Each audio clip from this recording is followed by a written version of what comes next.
মনোয়ার হোসেন দীপজল সাহেব যিনি বাংলাদেশ চলচ্চিত্র শিল্পী সমিতির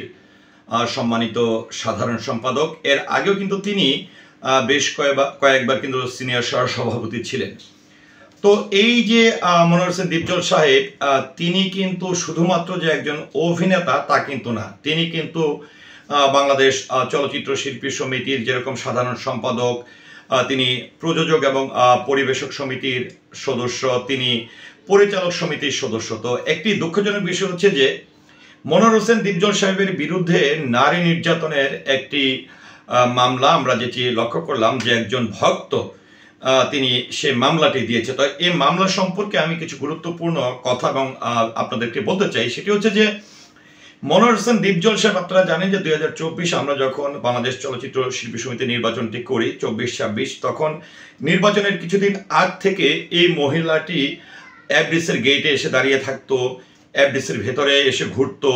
মনোয়ার হোসেন দীপজল সাহেবের ছবি বুকে লাগিয়ে কান্নাকাটি করতো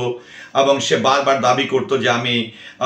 দীপজল সাহেবের ভক্ত, আমি দীপজল সাহেবের সঙ্গে দেখা করতে চাই, আমি দীপজল সাহেবের হাতে খাবার খেতে চাই, এই খাবার খেয়ে আমি মরতে চাই। এরকম বিভিন্ন ধরনের ইমোশনালি যে কার্যক্রমগুলো রয়েছে, কাণ্ডগুলো রয়েছে, সে কিন্তু 2024 আমাদের চলচ্চিত্র শিল্পী সমিতি নির্বাচনের আগে সেই কাণ্ডগুলো করেছে এবং সেটি কিন্তু আমরা দেখেছি যে অনেক গণমাধ্যম বা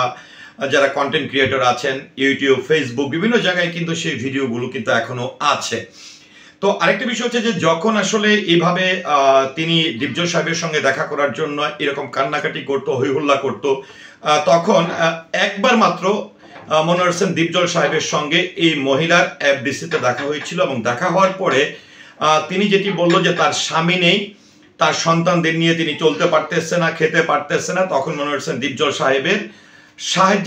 ওনার কাছে সাহায্যের আবেদন করে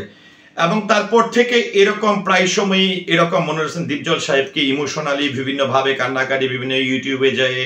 বিভিন্ন টেলিভিশনে যেয়ে এইরকম করতেন, রাস্তাঘাটে পড়ে থাকতেন, এরকমভাবে প্রায় অনেক সময়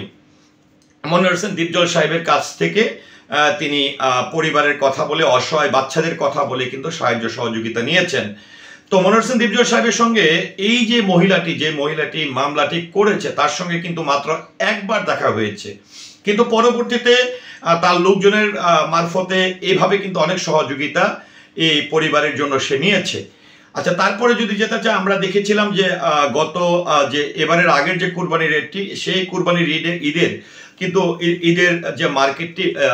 কুরবানির হাটটি, সেটি কিন্তু মনোয়ার হোসেন দীপজল সাহেব ডাকে পেয়েছিল এবং তখন আমরা দেখেছিলাম যে এই মহিলা আবারও দীপজল সাহেবের সঙ্গে দেখা করার জন্য, দীপজল সাহেবের হাতে ভাত না খেলে সে মারা যাবে, নিজে আত্মহত্যা করবে, এমনকি নিজের শরীরে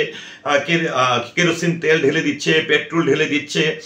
আত্মহত্যা করার হুমকি দিয়েছে। তো এইরকম কিন্তু করেছে, কিন্তু আমরা কিন্তু সেই ভিডিওগুলো কিন্তু এখন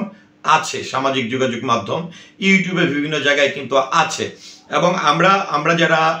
চলচ্চিত্র শিল্পী সমিতির সদস্য বা যারা কার্যনির্বাহী পরিষদে আছে তারা কিন্তু সেই ছবিগুলো পোস্ট দিয়ে কিন্তু এক প্রতিবাদ এবং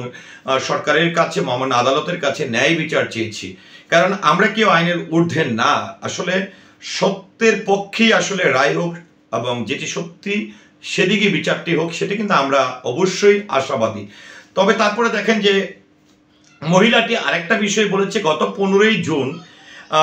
যে লাস্ট যে গরুর হাটটি, সেখানেও এই মহিলাটি গেছে এবং সে বলতেছে গত 15ই জুন নাকি এই মহিলার সঙ্গে, না 2 জুন, 15 না 2 জুন নাকি মহিলার সঙ্গে তার দেখা হয়েছে। সেখানে যাওয়ার পরে তার উপরে এরকম মারধর করেছে, তার সন্তানরা মারধর করেছে, এরকম বিভিন্ন ধরনের, তাকে অ্যাসিড নিক্ষেপ করেছে, এই ধরনের একটা অভিযোগ আনে। কিন্তু আরেকটা বিষয় হচ্ছে যে এবার আসলে কিভাবে দেখা হয় এবং মহিলা যেই তারিখটির কথা বলেছে সেই তারিখের আগেই কিন্তু মনোয়ার হোসেন দীপজল সাহেবের কাছে যে ডাকটি ছিল, এই যে গাবতলী গরুর হাটের যে ডাকটি ছিল, সেই ডাক কিন্তু এর আগেই তিনি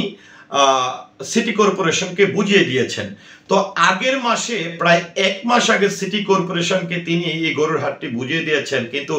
1 মাস পরে যেহেতু তিনি আর দায়িত্বেই নাই, এই গরুর হাটের কোনো ব্যাপারেই মনোয়ার হোসেন দীপজল সাহেব নাই, তাহলে কিভাবে এই মহিলাটির সঙ্গে দেখা হলো, এটি নিয়ে কিন্তু একটি প্রশ্ন থেকেই যায়। আরেকটি বিষয় হচ্ছে যে এই যে একটি ঘটনা, এই ঘটনার ফলে কি হয়েছে যে এরকম আমরা বিভিন্ন সময় দেখি যে এফডিসির গেটে এসে এমন তারকার ভক্ত এমন শরীরের মধ্যে পোস্টার লাগিয়ে রাখে, কান্নাকাটি করে, দেখতে চাই না, দেখে মরতে চাই না, খেতে পারবো না, এরকম অহরহ ঘটনা কিন্তু আমরা দেখি। কিন্তু আজকে একটি জিনিস আমি যদি বলি যে আমার সঙ্গে কিন্তু মনোয়ার হোসেন দীপজল সাহেবের এই 24-এর আগে খুব কাছ থেকে দেখা না বা খুব একটা সম্পর্ক ছিল না, কিন্তু সবসময় জানতাম যে উনি খুবই সরল মনের একজন মানুষ, উদার মনের একজন মানুষ এবং প্রচুর পরিমাণের তিনি দান করেন। তার কাছে যদি কেউ সাহায্য সহযোগিতার জন্য যায়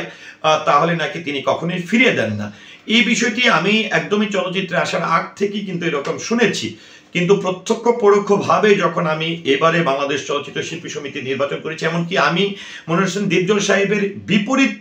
যে প্যানেল সেখানে নির্বাচন করেছি, সেখান থেকে এসেছে, কিন্তু মনোয়ার হোসেন দীপজল সাহেব এবং সবাই কমিটির সবাই আমাদেরকে নিয়ে একসঙ্গে কিন্তু আমরা কাজ করছি। তো তার সুবাদে এই 2024 থেকে যদি আমি বলি বিগত 7, 8, 9 মাস ওনার সঙ্গে কাজ থেকে আমি দেখেছি আসলে তিনি যে কতটা নরম মনের মানুষ, কতটা সরল মনের মানুষ, তিনি কতটা কি পরিমাণের মানুষকে দান করে। এবং বিশেষ করে একদম চোখের সামনে থেকে দেখেছি যে ওনার কাছে যদি কেউ কোনো কিছুর জন্য যায়, কেউ খালি হাতে ফিরে গেছে এইরকম ঘটনা খুবই কম।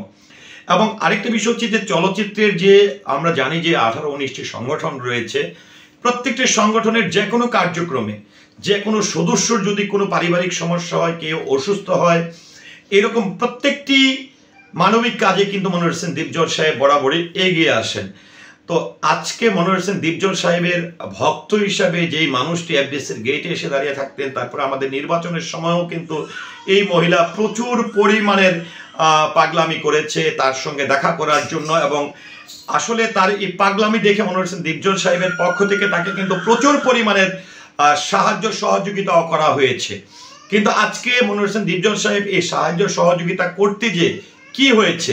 আজকে একটি কুচক্রী দল, আমি মনে মনে বিশ্বাস করি যে কোনো একটি কুচক্রী দল তাদের নিজের স্বার্থকে মানে জাহির করার জন্য এবং দীপজল সাহেবকে বিপদে ফেলার জন্য এটি একদমই